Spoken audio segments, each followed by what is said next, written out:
In a world divided by borders, conflict, and competition, a single African word offers healing. Ubuntu, a Bantu term that means, I am because we are. It's not just a philosophy. It's a way of life. Ubuntu is Africa's timeless gift to the world.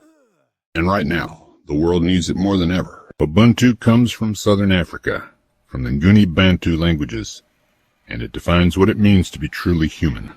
It teaches that our humanity is shared, that we are all connected, and that no one thrives while others suffer.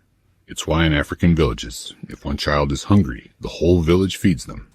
Why in times of loss, the entire community mourns, not just the family. Ubuntu says, my well-being is tied to yours. Your joy is my joy. Your pain is my pain. When apartheid ended in South Africa, the country was on the brink of collapse. Revenge, bloodshed, and civil war were real threats. But Archbishop Desmond Tutu and Nelson Mandela turned to Ubuntu. They said, let's forgive so we can live.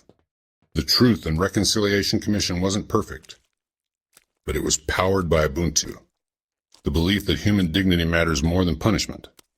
Ubuntu is what turned anger into peace, enemies into neighbors. It's how South Africa walked through fire and still stood. Though Ubuntu is African in origin, its spirit is universal. You hear it in the words of Martin Luther King Jr., who said, we are caught in an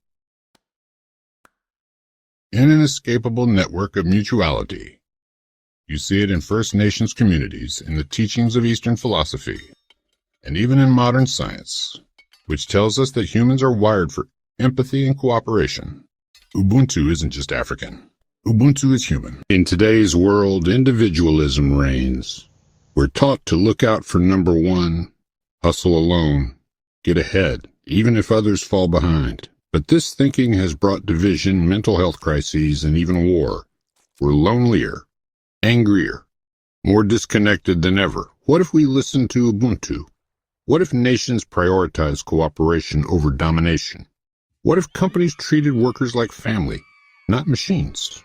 What if we looked at strangers and thought, you are me, and I am you? Ubuntu could reshape education, justice, healthcare, even climate action.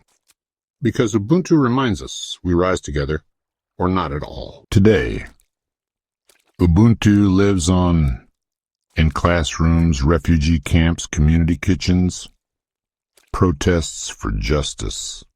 In Zimbabwe, young people teach Ubuntu through music and storytelling. In Kenya, mutual aid groups feed entire neighborhoods, not for money, but for love. In Nigeria, women's co-ops pool resources so no one gets left behind. This is Ubuntu in motion. Ubuntu isn't a quote. It's a heartbeat. Ubuntu teaches us what the world has forgotten. That we are not alone. That kindness is strength. That every life matters. Africa gave the world gold, diamonds, and music. But Ubuntu is its greatest treasure. Share this video if you believe in humanity. Subscribe for more untold African wisdom, only on Diaries of Black Africa.